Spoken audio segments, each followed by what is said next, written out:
sabi ni Attorney Roque, uubusin na ang kakampi ni BP sa Senado. Bato, Bongo, Cheese, Joel, Jinggoy, and now Marcoleta. Wala pa rin kayong 16 to convict ani ni Roque. Dumating ang payag ni Roque matapos lumabas ang ulat na nahaharap si Senator Rodante Marcoleta sa reklamong plunder, bribery at indirect bribery sa Office of the Ombudsman kaugnay ng umano'y 75 million campaign donations na hindi naiulat sa kanyang Statement of Contributions and Expenditures o SOSE. Nauna na ring naging sentro ng kontrobersya sina Senator Bato de la Rosa at Senator Bongo dahil sa mga usaping may kaugnayan sa International Criminal Court. Samantala, laging laman din ang usapan sa Senado ang pagbabago ng liderato, committee reshuffling at impeachment proceedings laban kay Vice President Sara Duterte, bagay na lalo pang nagpataas ng tensyon sa loob ng kapulungan. Sa ilalim ng konstitusyon, kinakailangan ang boto ng 2/3 or 16 senador upang makonvict ang isang opisyal sa impeachment trial. So, grabe ano? Uubusin. Kaya ba nilang ubusin? Granting, yun na nga. Makasuhan nila, I don't know kung mapakulong, whatsoever. Granting lang. Tama si Atty. Roque. 16 ang kailangan nila to convict the Vice President. Botohan na. Wala si Bato. Sino pa? Wala si Marcoleta. Wala si Jinggoy. So, tatlo pa man lang. So, ang majority o Brave 13, 10 na lang sila. Ngayon, botohan na sa impeachment trial. Yung 11 lang ang boboto ng conviction. 10 ang boboto ng acquittal. O, sinong panalo? Ganun lang. Simple arithmetic.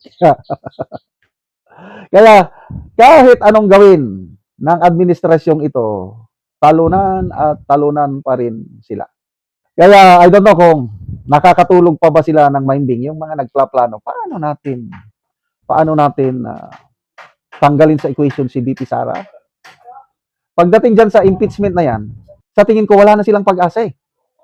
At narinig ko si Mr. Lito Banayo, isang political strategist, sinabi niya yan, na wala nang pag-asa nitong mga anti-Duterte forces na makonvict nila si BP Sara nang dahil sa realignment, bagong realignment ng majority senators sa Senado, yung 13.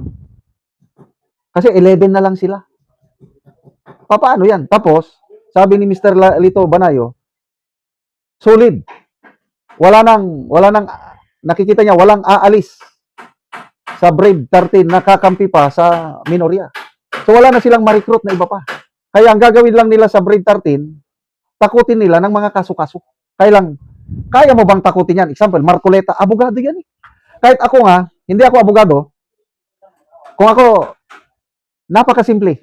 Walang plunder doon sa kalagayan ni Marcoleta dahil yung campaign donation na 75 million, galing yun sa private funds.